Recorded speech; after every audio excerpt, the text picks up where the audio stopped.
On October 26, 2025, Russian President Vladimir Putin stood before cameras and made yet another nuclear boast. Russia had just tested the Burevestnik missile, a nuclear-powered weapon that he boasted nobody else in the world has. Days later, he bragged about the Poseidon underwater missile, supposedly undetectable and unstoppable. But here's what Putin doesn't want you to know. These increasingly desperate displays of nuclear saber rattling and so-called red lines that he dares nations to cross aren't signs of strength. They're symptoms of a dying superpower grasping at its last remaining card. And Western leaders are finally calling his bluff. After nearly 4 years of nuclear threats, the world has watched Putin paint red lines so many times that the paint has had time to dry. Consider the scale of Russia's nuclear blackmail campaign. According to the Voice of America's comprehensive database, Russian officials made 135 nuclear threats between February 2022 and December 2024 alone. Putin himself was responsible for 27 of these, and their frequency increased as time went on. It started with 5 threats in 2022, 9 in 2023, and then went to 13 in 2024. 2025 was admittedly a slow year for nuclear threats, with United 24 media suggesting only 4, with 3 of them, including the Poseidon and the Burevestnik announcement, all made within a fortnight. But President Donald Trump perfectly captured the absurdity of even indulging the Russian president when asked about Putin's latest missile announcement. I know we have a nuclear submarine, the greatest in the world, right off their shores. So I mean, it doesn't have to go 8,000 miles, and they're not playing games with us. We're not playing games with them either. Then, turning visibly angry, he added, "He ought to get the war ended. A war that should have taken 1 week is now in its 4th year. That's what he ought to do instead of testing missiles." Trump's dismissal marks a turning point. It's one of those rare times a major Western leader isn't carefully weighing every word to avoid provoking Moscow. Instead, he's treating Putin's nuclear rhetoric like what it actually is, the desperate posturing of a leader whose conventional military has catastrophically underperformed. So let's walk through Russia's pattern of nuclear blackmail and see what it really tells us. While we won't go into a full list, as that would contain a lot of repetition, there's a pattern from the very start. Every time Ukraine or NATO makes a significant advance, Putin reaches for his nuclear playbook. It's become as predictable as it is hollow. February 24, 2022. Day 1. Putin launches his special military operation with a thinly veiled nuclear threat, suggesting that anyone who tries to interfere with Russia will see consequences that you've never seen. These were strong words, but also the first mistake. Russia essentially threatened nuclear war before it even tried to win conventionally to try and isolate Ukraine from the rest of the world. February 27, 2022, Day 3. When it becomes clear Ukraine won't fold in 48 hours, Putin orders Russia's nuclear forces into a special mode of combat duty, a fancy term for high alert status. The West takes notice. April 20, 2022. Russia tests the RS-28 Sarmat ICBM. Roscosmos chief Dmitry Rogozin previously claimed it can rip to shreds any missile defense system. The US countered by announcing this was a routine test with proper notification under the New START treaty. But the timing reveals Putin's frustration as Ukrainian resistance continues. April 24, 2022. Foreign Minister Sergei Lavrov warns that continued Western support for Ukraine could lead to World War III. This comes one day after US Secretary of State Antony Blinken meets with Zelensky in Kyiv. The message is clear: stop helping Ukraine or else. The West responds by continuing to help Ukraine anyway. Mind you, this was merely 2 months after the invasion started, and we've already seen 4 threats. June 2022. The HIMARS Red Line. The administration of President Joe Biden argued that providing high-mobility artillery rocket systems, or HIMARS, would be an unacceptable provocation. Russian officials echoed this, warning of dire consequences. Then, Ukraine started winning key battles in April and May.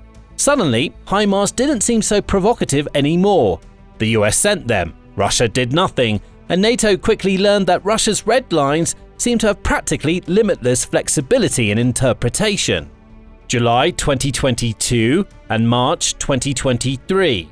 On two separate occasions, the former Russian president, Dmitry Medvedev, suggested that Ukraine attacking Crimea, a former Ukrainian territory, would incite Judgment Day-like response with any weapons necessary, naturally implying the use of nuclear missiles. While the first threat somewhat registered in Ukraine and NATO, Ukraine would end up developing and receiving long-range drones that it used to try and damage the Kherson bridge and surrounding infrastructure.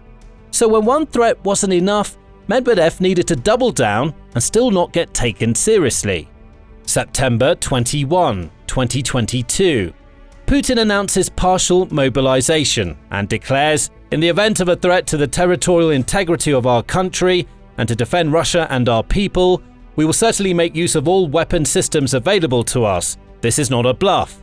Yet, even as Ukraine continues to strike Russian territory with drones, no nuclear weapons appear. In that same month, Putin also annexed Donetsk, Luhansk, Kherson, and Zaporizhia, regions Russia doesn't even fully control, and declared them Russian territory. The implicit threat was that attacking Russian soil could risk nuclear retaliation. Ukraine responded by liberating Kherson city by November, pushing Russian forces across the Dnipro River. Russia countered with even more threats as its soldiers ran for their lives. February 2023. Germany announces it will send Leopard tanks to Ukraine, something Putin had explicitly warned against and immediately threatened nuclear consequences. The tanks arrived from Germany, even if they needed nearly 2 years to reach large enough numbers to be worth mentioning. This was yet another of the red lines blatantly getting crossed by NATO with seemingly no repercussions. June 2023. Putin announces the relocation of tactical nuclear weapons to Belarus. This is supposed to make the West nervous. Instead, it ends up being a symbolic gesture that changes nothing on the ground. Russia already had a stockpile of weapons in Kaliningrad, which is arguably closer to some European capitals and Russia's own territory. February 2024. Putin warns that any NATO country sending troops to fight in Ukraine would face nuclear consequences. France's President Emmanuel Macron still said he wouldn't rule out sending European troops. Putin orders nuclear weapons drills. In the end, NATO didn't send any troops, and Ukraine managed to still hold with its domestic human resources stockpile and good old ingenuity in developing drones to make up for the numbers deficit. August 2024. Ukraine invades Kursk and launches attacks on other Russian regions. Putin's previous red line said that a direct threat to Russian territory that came from NATO weapons helping Ukraine reach its goals would be tantamount to a Russia-NATO war. But no official declaration of war came, and Russia would need 6 months to quell the Ukrainian incursion in Kursk. Ukraine managed to score this important victory all by itself, prompting then-President Biden to authorize the use of long-range ATACMS missiles against targets inside Russia in November 2024. Putin's response was almost comical in its predictability. He signed an updated nuclear doctrine the very same week, lowering the threshold for nuclear use. The new doctrine states that an attack by a non-nuclear state backed by a nuclear power could trigger nuclear retaliation. Then, on November 19, 2024, Ukraine actually strikes a military facility in Russia's Bryansk region with ATACMS missiles. Russian Foreign Minister Lavrov declares this a new phase of the Western war against Russia. Kremlin spokesman Dmitry Peskov warns that the doctrine now permits a nuclear response. And yet, nothing happened. Instead, Russia launched the Oreshnik missile, which is an intermediate-range ballistic missile that could carry nuclear warheads but was armed with conventional weapons. Its nuclear theater of displaying what Russia could do while very carefully not actually following through. November 21, 2024. Ukraine strikes with British Storm Shadow missiles. Russian ambassador to the UK claims Britain is now directly involved in this war. Once again, the nuclear threshold has allegedly been crossed. Once again, no nuclear weapons are used. Then we come to 2025 and a renewed rapid fire of threats as Russia parades its supposedly perfect systems. But Putin keeps making these threats that don't work, precisely because they're literally all he has left. consider Russia's strategic position. At the start of the war, Russia had numerical superiority, industrial capacity, and the element of surprise. 3 years later, it's managed to occupy roughly 1% of additional Ukrainian territory at the cost of an estimated 1.4 million Russian casualties, a devastated economy, and international isolation. Russia's vaunted military doctrine has proven catastrophically unsuited for modern warfare.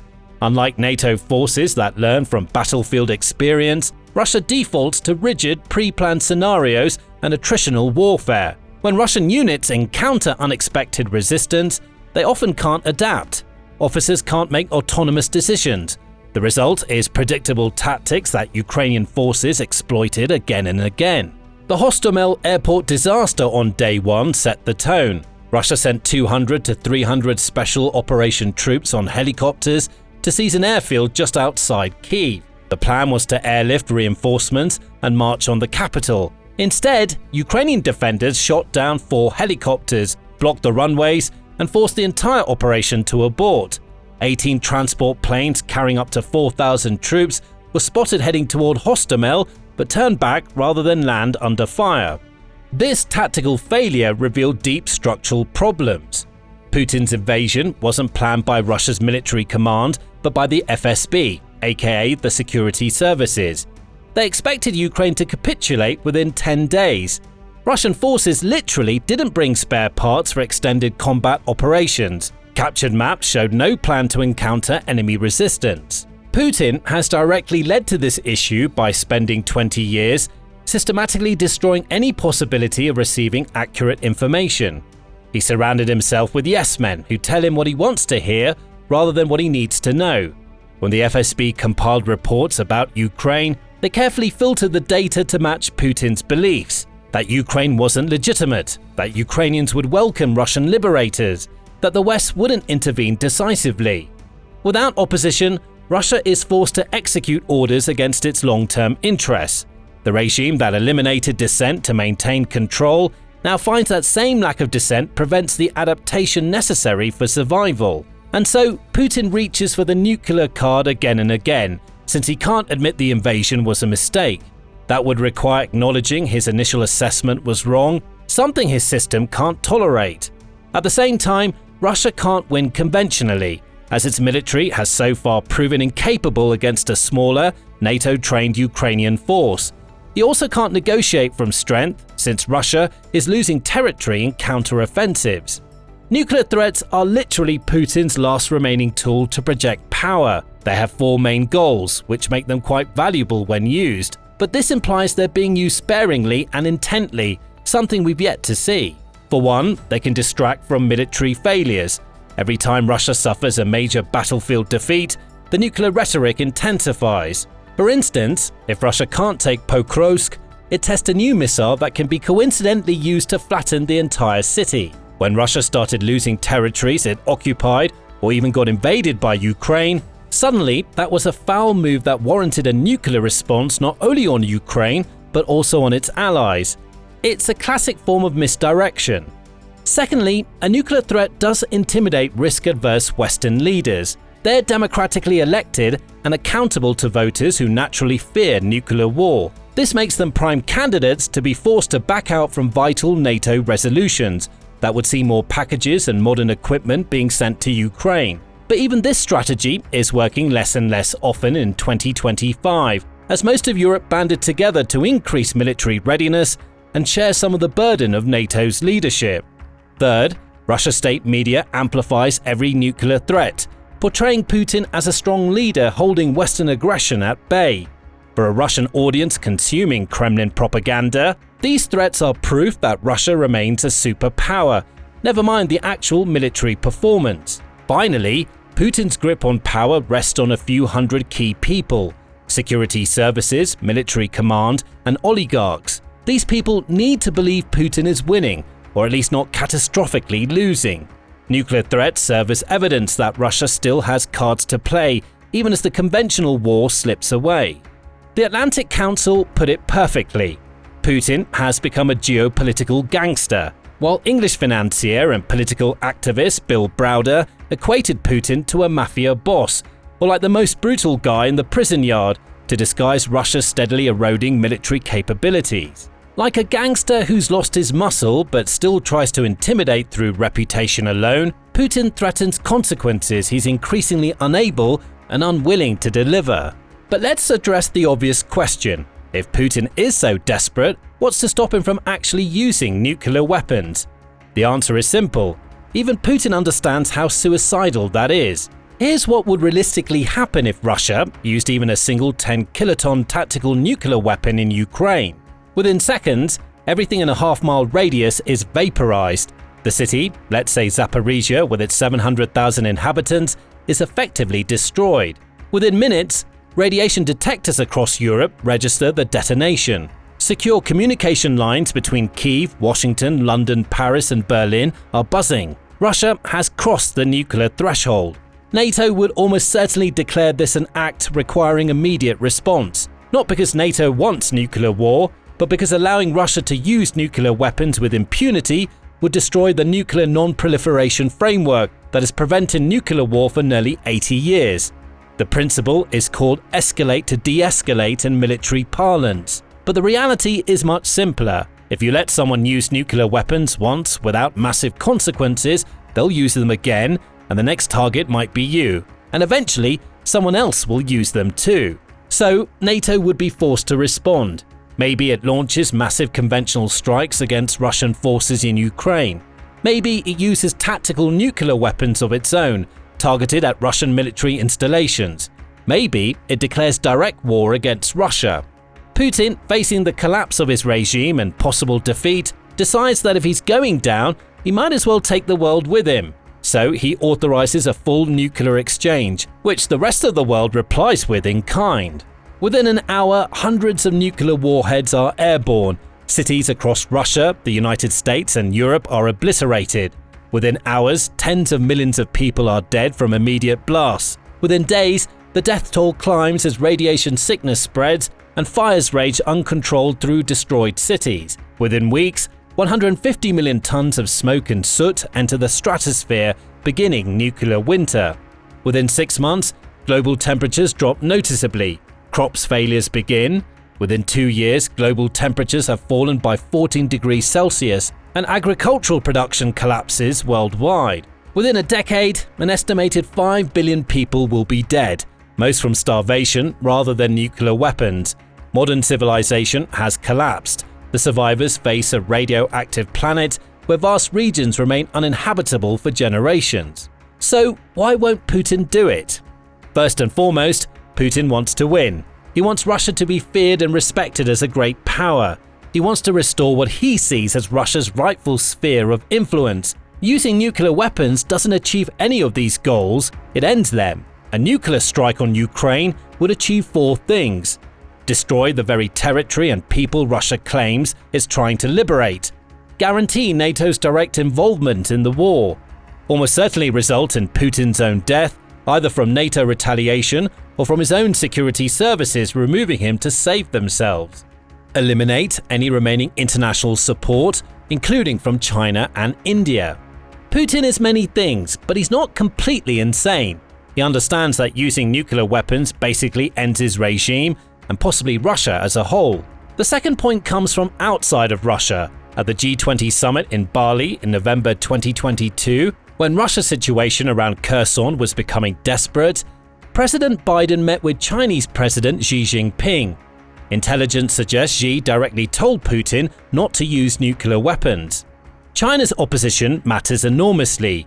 Russia's economy increasingly depends on Chinese trade, especially for oil and gas exports that Western sanctions have restricted. If China turned against Russia over nuclear use, Putin would face complete economic isolation. China has its own reasons for opposing nuclear weapons use. It sets a precedent that could apply to Taiwan. It threatens the global economic system that China benefits from, and it risks nuclear escalation that could threaten Chinese interests. Third, Putin invaded Ukraine because he wants Ukraine, be its people, its resources, its strategic position, its industrial capacity, or most likely all of the above. A nuclear weapon just destroys what you're trying to capture, rendering the territory temporarily uninhabitable and killing the population you claim to be protecting. If Putin's goal was simple destruction, he could have used nuclear weapons on day one. The fact that he hasn't, despite nearly 4 years of war and countless red line crossings, shows that he still believes he can win Ukraine conventionally or pressure the West into accepting a favorable peace deal. Using a nuclear weapon would essentially be admitting total defeat. If you can't win, and you'd rather destroy what you can't have, you've given up on the original objectives. Finally, there's a somewhat solemn truth that Putin's nuclear blackmail has been partially successful. Germany still refuses to provide Taurus cruise missiles. The US delayed ATACMS delivery for 20 months. F-16s arrived far later than Ukraine requested. Every weapon system goes through a lengthy debate where Western officials carefully weigh escalation risks. This cautious approach has cost Ukraine. Imagine if Ukraine had received ATACMS, F-16s, and long-range missiles in mid-2022 during its successful Kharkiv counteroffensive. The war might look very different. Instead, Russian nuclear threat successfully slowed, though didn't stop Western aid. So the moment Putin decides to use a nuclear weapon, one of two things happens. Either NATO responds with overwhelming force and Russia loses everything, or NATO backs down and reveals that nuclear blackmail works even better than anyone thought. Putin's not gambling his life on that coin flip. He's getting more mileage from the threats than he would from actual use. All of this assumes Putin remains rational. It assumes he doesn't reach a point where he believes his regime is doomed anyway and decides to go out in apocalyptic glory. It assumes no miscalculation, no accident, no moment of desperation where he genuinely believes nuclear escalation is his only option. Take the Cuban Missile Crisis of 1962. It nearly went nuclear because of miscommunication and brinksmanship. We avoided nuclear war through luck as much as skill. Every time Putin rattles the nuclear saber, there's a non-zero chance something goes wrong. All it takes is one overly aggressive response and we're back to the Cuban crisis all over again. And the more times Putin or his henchmen threaten, the more chances for error. It's like playing Russian roulette repeatedly. The first few times, the odds are in your favor, but eventually probability catches up. Meanwhile, Putin's domestic situation grows more precarious. The Russian economy is hemorrhaging money, as Russia has been forced to admit that it needs to cut back on defense spending for the first time in years. Oil and gas money that made Russia rich from the 2000s onward is starting to run out, with a 35% year-over-year decline in revenue and a 17% decrease in refining capacity in mid-2025. If Putin's regime begins to collapse, he might think there's nothing else to lose. This is why Trump's dismissive approach, while satisfying, carries risks. You want to call Putin's bluff without pushing him into a corner where he feels nuclear use is his only option. You want to provide Ukraine with what it needs to win while maintaining off-ramps for Russian de-escalation. The fundamental problem is that nuclear weapons exist to prevent their own use. Deterrence works when both sides believe the other will actually use nuclear weapons in response to certain actions. If you convince your adversary you never use nukes under any circumstances, you've lost deterrence. If you convince them that you might use nukes over minor provocations, you've created instability. Putin is trying to exploit this system. He wants the West to believe he might use nuclear weapons to deter support for Ukraine while never actually having to prove it, because using them would end his regime. The West's response has been to gradually test these threats, crossing red lines incrementally to demonstrate they're hollow. First HIMARS, then tanks, then ATACMS, then F-16s. Each time Russia threatens, nothing happens, and the threats lose credibility. In the end, Putin will almost certainly continue making nuclear threats. They're the only tool he has left. But the West is no longer paralyzed by these threats. Trump's dismissive response, Britain's determination to keep supporting Ukraine, Germany's rearmament, and Europe's coalition of the willing provided 40 billion euros or $46 billion in military aid all demonstrate that Putin's nuclear blackmail is losing its power. The war in Ukraine will be decided by economics, logistics, military technology, and political will. And on every one of those metrics, Russia is losing ground. Thanks for watching. Now, if you want to learn more about Russia's deteriorating military situation, check out our video on Russia's economic collapse. And subscribe to The Military Show for daily updates on the war that's redefining global power.